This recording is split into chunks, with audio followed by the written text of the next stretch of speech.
Pero punta natin lakay si RH52 Edniel Parosa dahil nadagdagan na naman lakay yung bilang ng mga nasawi. Hindi Oo. lang 72. Ay, 72 lakay. Yun yung mula kahapon. So, Oo. nadagdagan na siya ngayon. Alamin natin ang update. RH52 Edniel Parosa. Edniel. Lakay at Sister L, sa unang pagkakataon ay napasok ng tauhan ng media. Kasama tayong Action Radio at DZRH News. Itong Hacienda Pilomina, dito yan sa may Binabag. Bahagi pa rin ito ng Bogo City na Ay, ito hardest lakay. hit o pinaka-sentro. Itong paglindol sa lalawigan ng Cebu, magnitude 6.9 kamakalawa ng gabi. Nakadudurog ng puso, lakay at Sister L na makita sapagkat dito sa haciendang ito, 15 ang nasawi. Naku. Dahil doon sa pinsalang inabot nila sa lindol. 5 dyan sa 15 yan, lakay at Sister L, ay miyembro ng isang mag-anak. Wow. Nakatira sila dito sa may gilid ng o sa may bulubunduking bahagi ng hacienda. Ito'y animan lakay ng tubo dito sa may Cebu area. Yung bahay nila ay inabot ng malalaking tipak ng bato. Noong kasagsagan o noong ilang segundo, minuto lamang na nakalipas, wala nang yumanig dito ng malakas. 4 o 3 doon sa mga nasawi o 4 rather ay namatay on the spot. Habang yung isa tinangkapa, lakay at Sister L na makatakbo pero inabot pa rin ng bato at idineklarang wala ng buhay sa pagamutan. Kaya panlulumo, lalong-lalo na yung itsura dito ngayon sapagkat malibang doon sa iniwang pinsala sa kanilang community o yung tabi-tabing bahay ng hacienda ay nakapila na lamang dito lakay at Sister L. 10 kabaong itong narito sa Nuestra Señora de la Enar. Itong pinakakapilya sa loob ng hacienda. Kanya-kanyang iyak ang mga kaanak nitong 10 mga labing. Narito ngayon dahil kahapon lamang sila nahugot mula roon sa debris sa pagkakatabon doon sa naglalakihang bato na kumitil sa buhay ng hindi lamang 5 miyembro ng mag-anak kundi 10 o 15 sa pangkabuuan dito sa nasabing lugar. Pakinggan lamang natin yung ilan sa mga pinig, panaghoy, iyak ng ating mga kababayan na wala na mahal sa buhay.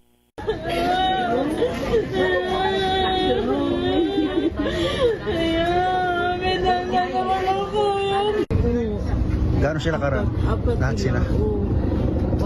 Mag-asawa, at saka 2 anak nila. Lahat sila na Isang pamilya. Kaya wala nakatira. nung nangyari daw yung lindol, gumuho yung mga Bumagsak ang mga bato. Ang bahay nila nabagsakan. Sa tinig ng ating mga kababayan dito. Edniel, Yung itsura ng kanilang Edniel, lakay. yung mga bato galing sa bundok, ganon? Gumulong pababa. Gumulong? Galing sa bundok. Wow. Galing sa bundok lakay. At saka yung mga bahay nila mismo nandoon sa Sa gilid ng bundok. bulubuduking Oo. part ng hacienda. Naabutan natin kanina yung bahay, kita natin yung mga gamit pa nila, may mga notebook pa ng mga bata. Alam mo lakay, karamihan daw doon sa 15 mga bata. Yun ang sinasabi ng mga kanilang mga kasama rito sa hacienda. Yung itsura ng kanilang naiwang property, alam mo mga aso na lang, mga alagang aso na lang nandoon.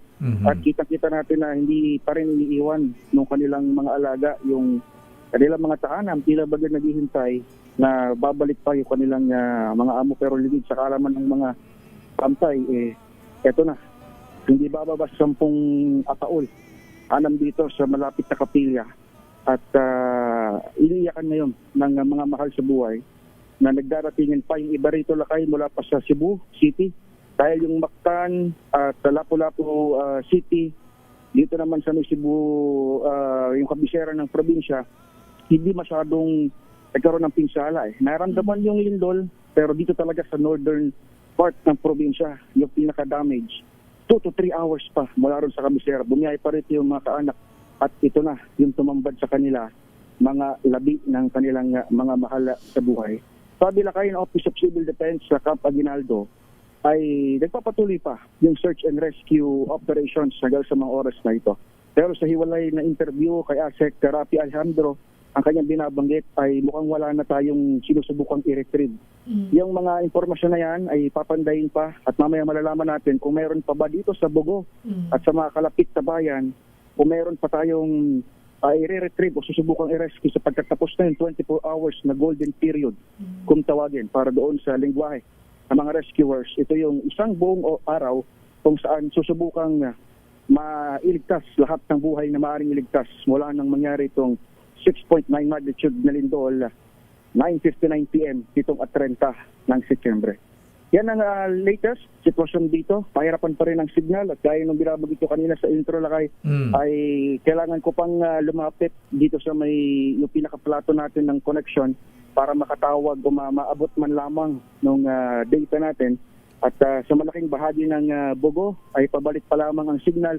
Pero sa labas itong area na ito, gaya ng bayan ng Sugod, wala pa talagang mga signal. Inuna lamang ito sapagkat ito yung sentro at mukhang papunta nga rito si Presidente Bongbong Marcos maya-maya lamang.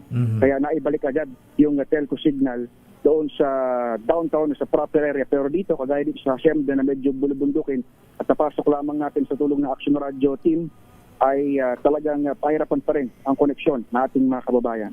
Ako pa rin, Edniel, Daniel Parrosa. kumusta ang panahon dyan? Umuulan pa rin ba o maganda na ang panahon? Mainit na lakay. Mainit na. Kahapon, nung kagabi pala, nung lumapag tayo dito sa may Lapu-Lapu City, grabe yung ulan na sumalubong sa atin. Wow. In fact, hanggang kaninang madaling araw sa ating pagbiyahe, ay may mga bahagi pa ng highway ang baha papunta rito sa may Hardest sa may mga northern part towns ng Cebu. Pero dito, pagdating mo dito sa may northern Cebu province, ay wala na. Ang malakas na ulan at napakainit na ng panahon.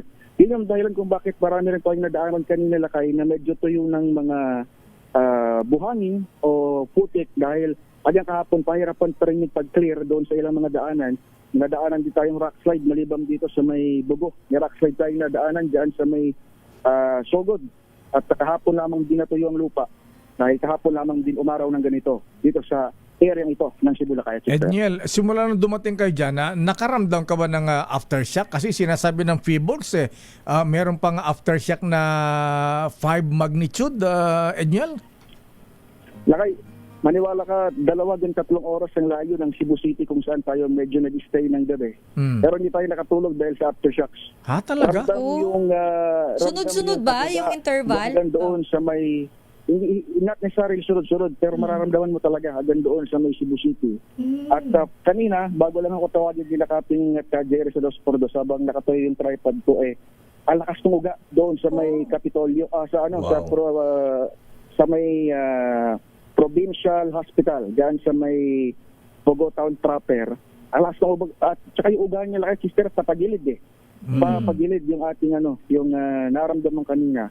Kaya yun yung rason kung bakit doon sa interview natin sa ospital, kahit na espasyo sa loob ng pagamutan, ang problema naman, yung tiwala ng mga tao. Mayroon silang trauma pa rin, natakot pa rin na pumasok doon sa pinakagusali sapagkat ang iniisip nila ay baka gumuho, baka may crack na hindi nakikita, baka doon pa sila madali sa loob ng ospital. Pero tiniyak naman ng pagamutan, pamunuan ng ospital, ng Provincial Hospital ng Cebu, dyan sa may Bogo, na yung kanilang inpatient department, yung building doon ay ligtas, yung structural integrity at nasuri na rin hanggang kagabi. Yun nga lang, personal choice talaga ng ating mga kababayan. Kita mo lakay sa mukha nila, natakot pa at balisa.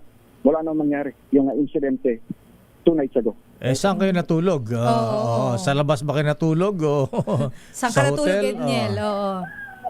Lakay doon naman sa may Cebu City proper, marami naman doong pwede sapagkat maliban doon sa every now and then aftershocks ay parang normal na rin doon lakay sa nung lumapag tayo kagabi. Yun nga lang, may mga saradong establishments talaga dahil nga doon sa insidente. Pero pag lumapit ka rito sa may epicentro ng lindol, dito sa may Bogo, dito mo na makikita yung mga pagbabago, marami pa rin mga wasak at marami pa rin mga bitak at ramdam pa rin yung mga aftershocks. Kagabi ang pinakamalakas, 4.9 magnitude, sabi ng PBOX. Hindi na tayo magtatako bakit talagang takot pa rin ng ating mga kaubayan. Dilat ng mga mata kahit sa magdamag. Ayan na, more than 2,000 aftershocks Oh, na ang sabi ng naitala ng PBOX. PBOX sa Edniel. Laka yung iba nakatent sa highway.